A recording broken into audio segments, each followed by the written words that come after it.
कबीर साहब जी के चरणों में मेरा कोटि कोटि प्रणाम। सभी भगत भाइयों को मेरा साहेब बंदगी सतनाम। भाइयों, इस झूठे बाबा ने जो कॉपीराइट का क्लेम किया है ना, वो हमारे ऊपर नहीं किया, वो सतगुरु कबीर साहब जी के ऊपर किया है।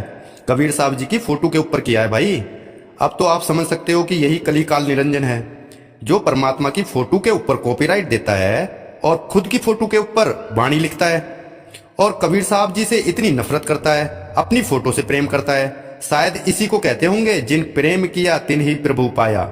भाई, अब तो सबूत आप सबके सामने है। अब तो सबको पता चल गया इस कबीर पंथी का कि भाई ये क्या है। और सतगुरु कबीर साहब का दोषी है, ये परमात्मा का दोषी है। हम तो इसे कबीर पंथी कहते ही नहीं भाई, हम तो इसे कॉपीराइट पंथी कहते हैं, परमात्मा का दोषी कहते हैं। इसने कबीर साहब की फोटो पर क्लेम किया है, कॉपीराइट दिया है। इसका सीधा सा अर्थ यही है मेरे प्यारे भाइयों कि इसने परमात्मा कबीर जी से को सरेआम चैलेंज किया है। जो परमात्मा को ही क्लेम करता है, जो सबका मालिक है, जो सबके लिए एक समान है, जो सबका ही बाप है, पिता है, तो समझ जाना चाहिए इसने हम सबके बाप के ऊपर क्लेम किया है। और ये लक्षण किसके हैं? आपसे कोई बात छुपी नहीं है, यही लक्षण है कली काल निरंजन के, जो अशोक जी ने बोला था। और एक एक बात सत्य हो रही है। जो असली कबीरपंथी होगा वो कभी भी कबीर साहब जी की फोटो पर कॉपीराइट नहीं देगा। और एक ये कॉपीराइट गुरु है जो सबको कॉपीराइट देता आ रहा है और बोलता है कॉपीराइट देना हमारा राइट है, क्योंकि उस पे खुद ही नाम है कॉपीराइट, यानी कि आपका राइट। भाई, हम भी मानते हैं कि राइट है, लेकिन कबीर साहब की फोटो पर राइट है, ये किसी सच्चे गुरु का काम नहीं है। कबीर साहब की फोटो पर कॉपीराइट देना, समझे भाई। चलो कॉपीराइट तो छोड़ो भाई, अब तो हमको धमकी पर धमकी आ रही है। कभी चैनल की धमकी, कभी ट्रस्ट की धमकी, कभी गोली मारने की धमकी, कभी जेल की धमकी।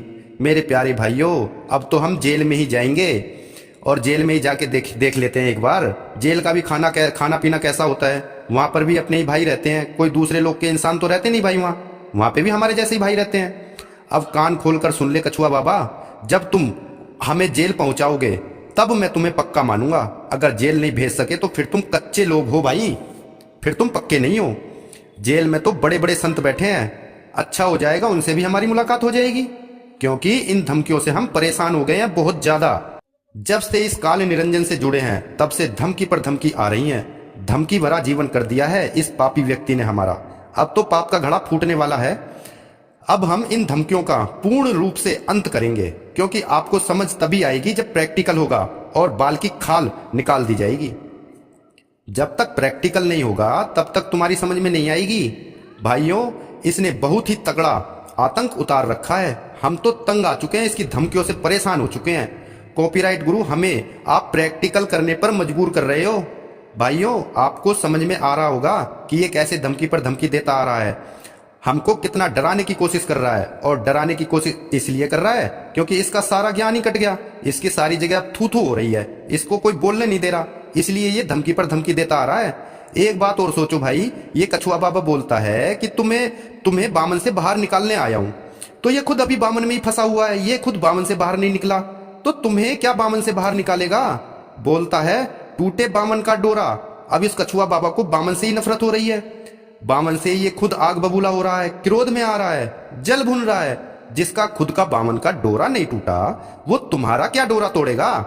भाइयों, अभी भी समझ जाओ, अभी भी वक्त है, अभी भी जान लो इस नकली कली काल को, ठीक है, कहीं बाद में बहुत देर ना हो जाए। सत्य के रास्ते पर चलने से डरो मत, सत्य को अपनाओ और झूठ को तो एकदम त्याग दो। भाई, जो सत्य के रास्ते पर चलता है वो कभी डरता नहीं है, वो निडर होता है।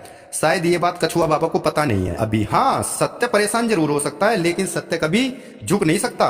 भाइयों, ये एक बात और बोलता है कि सत्य का डंका सारे जगत में बजेगा और सत्य का डंका बजकर ही रहेगा। तो मेरे प्यारे भाइयों, इसको मैं यही बताना चाहता हूं कि भाई, तेरे सत्य का डंका तभी तो बजेगा जब तू हमें जेल कराएगा, तभी तो पता चलेगा सारे जगत को, और तभी पता लगेगा सरकार को कि ऐसा कौन सा गुरु आ गया जिसने किसी को जेल कराई। तभी तो बजेगा तेरा असली सत्य का डंका। अभी तो डंके की आवाज आ ही नहीं रही कहीं से। जैसे ही तू हमें जेल कराएगा वैसे ही तेरी डंके की आवाज पूरे भारत देश में, क्या देश विदेश में गूंजेगी। फिर होगा तेरा नाम रोशन, तब बनेगा तू इंटरनेशनल गुरु। भाइयों, ऐसे गुरुओं का तो सरकार भी इंतजार में रहती है कि कोई ऐसा गुरु आए जो सत्य का डंका बजाए। अब हम इसी से सत्य का डंका बजवाएंगे, क्योंकि यहाँ लड़ाई झूठ और सत्य की चल रही है। ना तो हमारा कोई दोस्त है और ना हमारा कोई दुश्मन, और हम किसी को दुश्मन बनाते भी नहीं है भाई। हम तो सबको अपना भाई बंधु मानते हैं, सबको प्रेम करना सिखाते हैं और सत्य के रास्ते पर चलते हैं और सत्य का रास्ता सबको दिखाते हैं। बस हम में एक ही कमी है कि हम झूठ का साथ नहीं देते। हम हमेशा सत्य के ही साथ देते आए हैं और देते ही रहेंगे, चाहे उसके लिए हमें अपनी गर्दन क्यों ना कटानी पड़ जाए। और ये चाहता है कि हम झूठ का साथ दें, तो भाई हमसे तो झूठ का साथ दिया नहीं जाएगा। हम हमेशा सत्य का साथ देते आए हैं और सत्य का ही साथ देते रहेंगे, और सत्य के साथ ही जिएंगे और सत्य के साथ ही मरेंगे। तो भाइयों, इसी के साथ मेरा सबको साहिब बंदगी सतनाम। और हमारे संतोष भाई के भी इसमें कुछ विचार हैं, आप वो भी सुने। साहिब बंदगी सतनाम। साहिब बंदगी सतनाम जी। हम लोगों को भगवत गीता का तो ज्ञान देते हैं और लोगों को समझाते भी हैं, खुद समझ नहीं पाते। जब कृष्ण इस धरा के ऊपर आया था तो कृष्ण की बात भी किसी ने नहीं मानी थी और आपस में अपने ही लड़ लड़ के मर गए। और आज का समय भी वही महाभारत का समय है, जो आज जिनको अपना बनाया, जो अपने हैं और अपने बने हैं, बस उन्हीं से हम लड़ रहे हैं।